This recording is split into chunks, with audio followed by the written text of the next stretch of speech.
नमस्कार साथियों, कल्याण मित्र मेडिटेशन में आपका स्वागत है। साथियों, आज का हमारा सेशन है तीसरी आंख कैसे खोलें। तीसरी आंख खोलने का रहस्यमय ध्यान, तीसरी आंख खोलने की विधि। तो मित्रों, आज हम एक ऐसे रहस्य को जानने जा रहे हैं जो सदा से ही हमारे पास है, जो सदा से ही हमारे भीतर है, पर हम उससे अनजान हैं। एक ऐसी विल पावर, एक ऐसी मौन शक्ति जिसे जान लेना और जानकर सक्रिय कर लेना मनुष्य को उसकी हर इच्छा, हर संकल्प, हर लक्ष्य तक पहुंचा देती है, जिसे आधुनिक शरीर शास्त्र भी स्वीकार कर चुका है, जिसे आधुनिक शरीर शास्त्र तीसरी आंख कहता है। और वैज्ञानिक शोध भी यही कहती है कि दोनों भौहें के बीच, दोनों आंखों के बीच एक रहस्यमय ग्रंथि छिपी है, जिसे विज्ञान पीनियल ग्लैंड कहता है, और तिब्बतियों की परंपरा में इसे तीसरी आंख कहते हैं, और आध्यात्म की भाषा में इसे आज्ञा चक्र कहते हैं। ये वही नेत्र है जो भीतर की दुनिया को प्रकट करता है।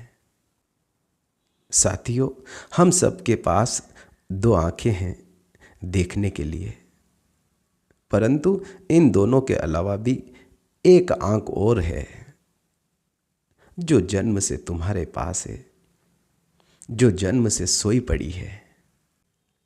ये आंख सक्रिय नहीं है, पर ये अधूरी भी नहीं है। ये बस बंद पड़ी है, निष्क्रिय है, और इसे जगाने के लिए कुछ विशेष उपायों की जरूरत होती है। और ये कोई खास कठिन नहीं है, ये कोई कठिन साधना नहीं है। बस सही दिशा चाहिए, सही समझ चाहिए। और मित्रों, आज मैं तुम्हें वही विधि बताने वाला हूँ, वही तरीका समझाने वाला हूँ कि जिसे जानकर हर कोई व्यक्ति अपनी तीसरी आंख को खोल सकता है, अपनी तीसरी आई को एक्टिवेट कर सकता है, अपने आज्ञा चक्र को जागृत कर सकता है। पर मित्रों, इससे पहले मैं आपको एक बहुत ही महान दार्शनिक की एक छोटी सी कहानी कहता हूँ। कहानी है यूनान के महान दार्शनिक पाइथागोरस की। साथियों, ये कहानी बहुत ही पुरानी है, पर उतनी ही सत्य और उतनी ही ताजा है। मित्रों, यूनान के महान दार्शनिक पाइथागोरस जब मिस्र पहुँचे तो वह एक योग गुप्त विश्वविद्यालय में ज्ञान लेना चाहते थे। पर जैसे ही उन्होंने प्रवेश मांगा तो उन्हें रोक दिया गया। उन्हें एक साधारण से चौकीदार ने रोका, जिसे शायद ये भी पता नहीं था कि उनके सामने कौन खड़ा है। चौकीदार ने कहा, साहिब, नियम है जब तक कि तुम उपवास, प्राणायाम, ध्यान और आत्म परिवर्तन का प्रशिक्षण नहीं ले लेते, तब तक तुम भीतर प्रवेश नहीं कर सकते, तुम भीतर नहीं जा सकते। पाइथागोरस चकित थे। उनका मानना था कि ज्ञान शब्दों से मिलता है, तर्क से मिलता है।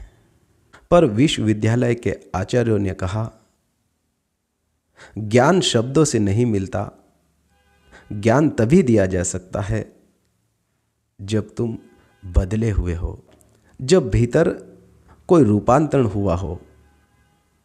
अनुभवहीन ज्ञान केवल बोझ है। पाइथागोरस के पास कोई विकल्प नहीं था। उन्होंने उपवास स्वीकार किया, उन्होंने श्वास प्रशिक्षण स्वीकार किया, उन्होंने शरीर मन को उस विशेष अनुशासन में ढालना स्वीकार किया। पाइथागोरस ने 1.25 महीने का प्रशिक्षण लिया। हर श्वास पर सजगता, हर क्षण पर जागरूकता, हर पल भीतर उतरना। और फिर एक दिन जब उनका प्रशिक्षण पूर्ण हुआ, उन्हें भीतर प्रवेश दिया गया, तो पाइथागोरस ने कहा, अब मैं पहले जैसा नहीं रहा। अब मैं जान चुका हूं कि ज्ञान क्या है और अनुभव क्या है।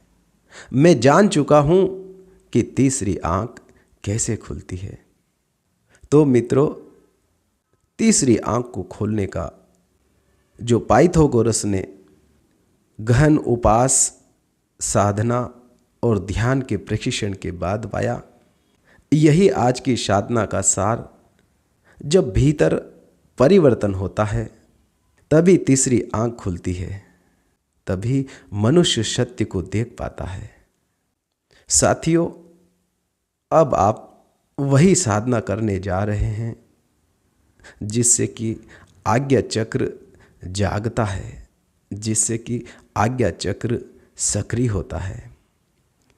अगर आप वास्तव में अपने जीवन में आज्ञा चक्र को, तीसरी आंख को जगाना चाहते हैं,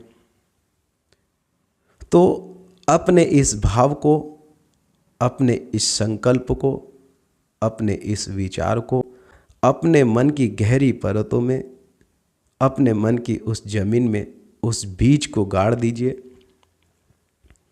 और केवल उस बीज को रोपना ही नहीं है, अपने मन की जमीन में उस बीज को लगाने के बाद समय समय पर उस बीज की, उस विचार की देखभाल करना है, उसे समय समय पर सींचना है, उसे खाद और पानी देना है। आप यही भाव, यही विचार अपने मन की उस अवस्था में पहुंचाइए जहां पर हर संकल्प, हर विचार, हर भाव, हर लक्ष्य सत्य हो जाते हैं। जो आप सोचते हैं, जो विचार करते हैं, जो आप करना चाहते हैं, जो आप मांगते हैं, वो सब कुछ एक ना एक दिन साकार होता है, वो सत्य का रूप ले लेता है। वहीं पर अपने इस संकल्पों को पहुंचा दीजिए और हर रोज कम से कम 21 दिन आप इस संकल्प को कुछ समय निकालकर शांत, एकांत और निर्विचार भाव से एक आरामदायक आसन लगाकर एकांत में बैठे और उसी भाव, उसी विचार को, उसी संकल्प को अपने मन की गहराई में पहुंचाएं।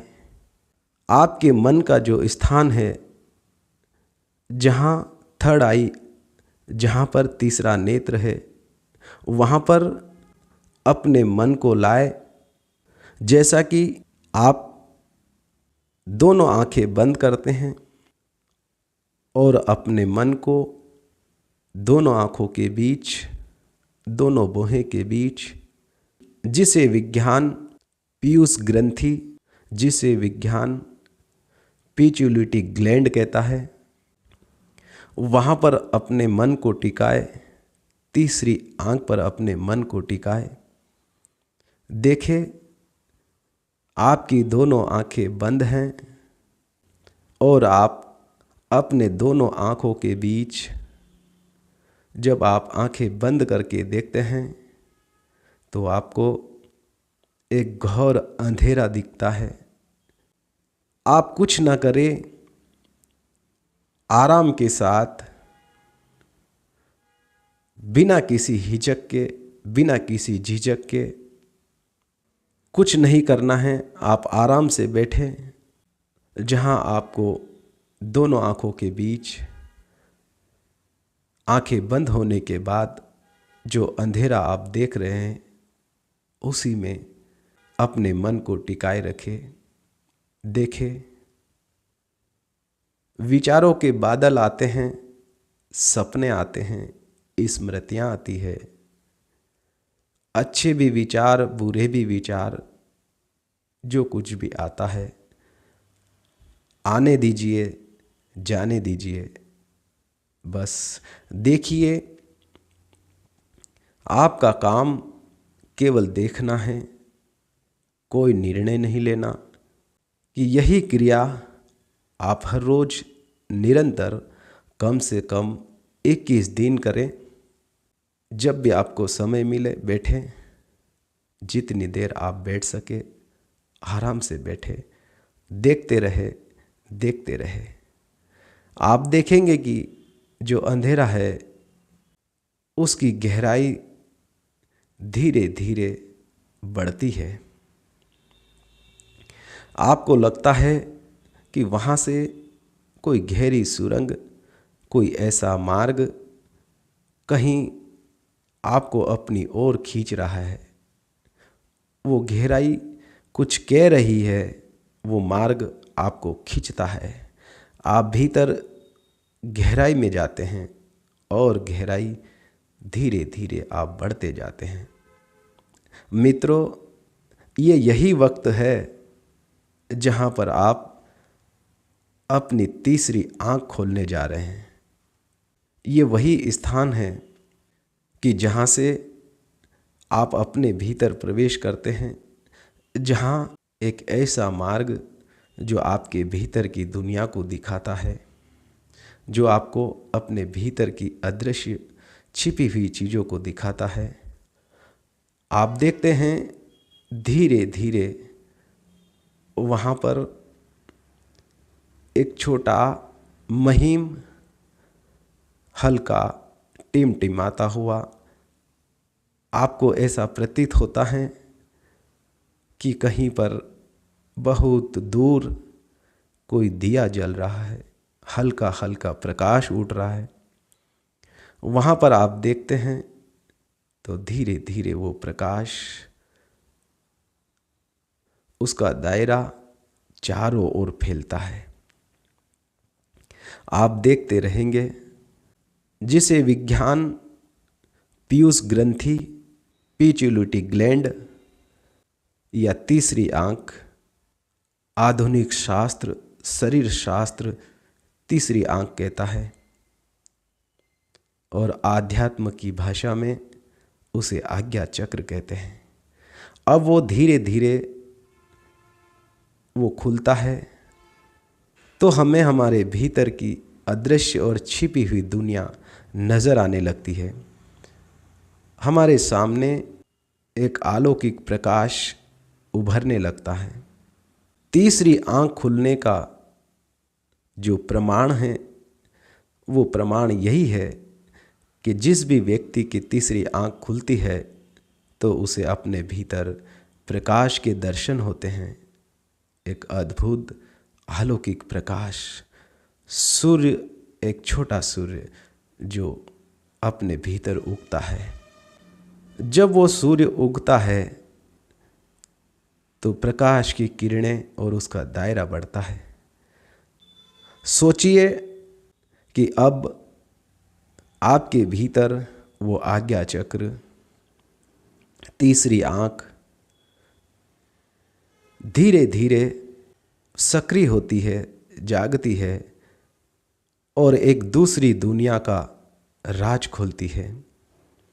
जैसे ही आपकी तीसरी आंख सक्रिय होती है तो एक अदृश्य दुनिया को दिखाती है, जो आपके इन दोनों आँखों से ओझल थी, जो आज तक आपने देखा, महसूस किया, जो इन दोनों आँखों से आप देखते थे, वो कुल 1% था, और जो आप नहीं देख पा रहे थे वो 99% आपकी आंखों से छुपा हुआ था। पर जैसे ही वो तीसरी आंख खुलती है तो आप उस पारलौकिक दुनिया, उस अदृश्य दुनिया, उस दुनिया के रहस्य को आप एक एक करके जानना शुरू कर देते हैं। वो अदृश्य दुनिया, वो विलुप्त दुनिया, वो पारलौकिक दुनिया के रहस्य आपके सामने आते हैं। आपके भीतर की दुनिया धीरे धीरे आपकी आंखों के सामने आती है। आप अपने भीतर उन रहस्य को देख पाते हैं, समझ पाते हैं। जब किसी व्यक्ति की तीसरी आंख खुलती है तो ऐसा व्यक्ति अपने जीवन में संकल्पवान होता है। ऐसा व्यक्ति अपने संकल्प को अपने आज्ञा चक्र तीसरी आंख पर पहुंचाता है।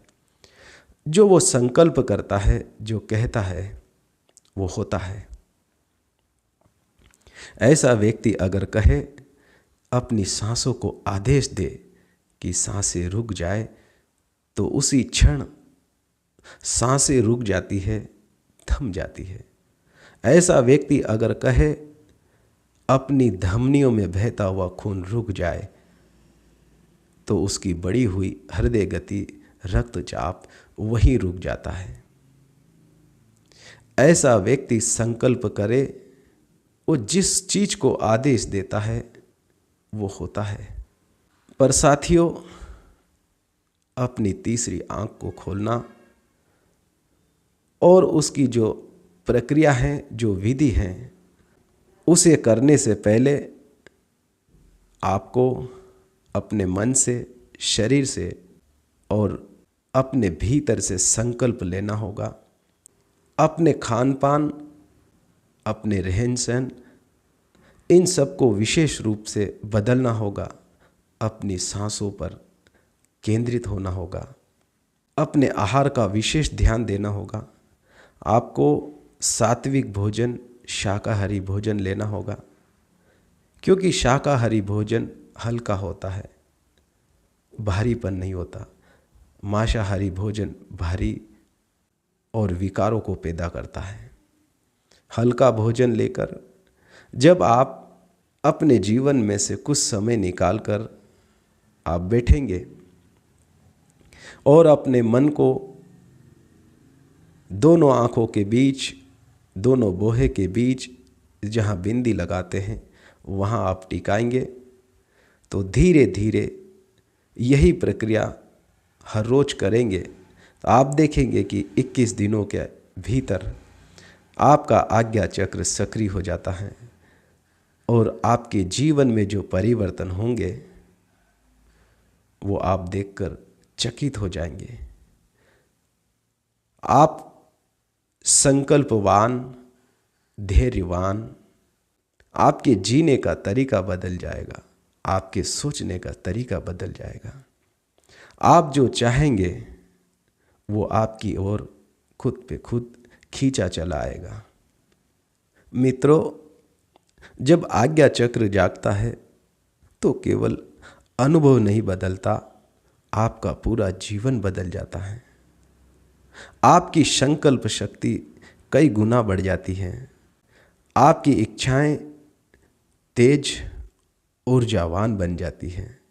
जो आप चाहते हैं वो होना शुरू हो जाता है। आपके भीतर का विश्वास लोहे जैसी शक्ति में बदल जाता है। एक जागृत व्यक्ति वो जो कहता है वो होना शुरू हो जाता है। मित्रों, अब आप धीरे धीरे अपने ध्यान को वापस शरीर की ओर लाएं। अपने पैरों को महसूस करें, अपने हथेलियों को महसूस करें, अपने चेहरे को महसूस करें और एक गहरी सांस ले और छोड़े। और जब आप तैयार हो तो धीरे धीरे अपनी आंखें खोलें। अब आप भीतर से बदल चुके हैं। अब आप पहले जैसे नहीं रहे। पहले आपकी दोनों आंखें बाहर की ओर खुली थी। अब इस ध्यान सेशन के बाद, इस विधि के बाद अब आपकी भीतर की आँख भी खुल चुकी है। अब आप अपने भीतर के हर उस भाव को, हर विचार को, हर कल्पना को सत्य का रूप दे सकते हैं। आप उस अदृश्य दुनिया को अनुभव कर सकते हैं। आप अपने भीतर की छुपी हुई दुनिया को देख सकते हैं। आप भविष्य के गर्भ में झांक सकते हैं।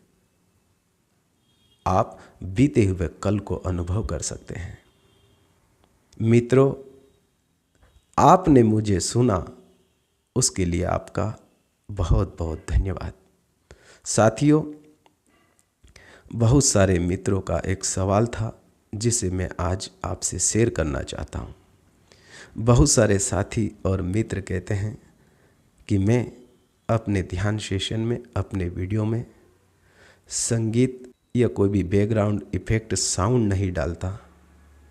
मेरा आपसे निवेदन है कि आप मुझे उसी रूप में स्वीकार करें, क्योंकि सत्य, आध्यात्म और संत महापुरुषों की वाणी को सुनने के लिए जो शुद्धतम वाक्य है, जो शब्द है, जो आपको अपने भीतर ले जाए, जो आपको सत्य से जोड़ सके, उस परमात्मा से मिला सके, वो केवल शब्द हैं, वाणी है और उसका मार्ग है।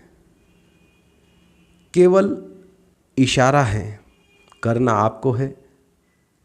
किसी भी वीडियो में आप देखते हैं बहुत सारे साउंड इफ़ेक्ट, बैकग्राउंड साउंड, बहुत सारी चीज़ें, ऐसी चीज़ें आपको देखने को मिलती है, पर वो सब आपको और आपके मन को विचलित करती है, आपके मन को भटकाने का काम है। क्योंकि आप सुनने में या मनोरंजन की चीज़ को देखने में रह जाते हैं, और शब्द और जो शब्दों का प्रभाव है, जो चोट आपके भीतर लगनी चाहिए, जो आपको बदल दे, जो आपका हृदय परिवर्तन कर दे, जब केवल शब्दों को सुना जाए तो उसका असर होता है। जब शब्द के बाण मीरा को लगा तो उसका जीवन बदल गया। मीरा एक राजकुमारी, राणा की पत्नी, एक साध्वी बन गई। जब गुरु का संगत मिला तो पूरी बदल गई। शब्दों का असर, शब्दों का बाण और शब्दों का प्रभाव, केवल शब्द सुनिए और मुझे उसी रूप में स्वीकार करिए। आप मेरा ऐसे ही सहयोग करें। मेरे किसी भी वीडियो में, किसी भी सेशन में कोई संगीत या बैकग्राउंड साउंड नहीं मिलेगा। साथियों, मुझे ऐसे ही सहयोग और प्रेम दीजिए। आपने मुझे सुना, उसके लिए आपका बहुत बहुत धन्यवाद।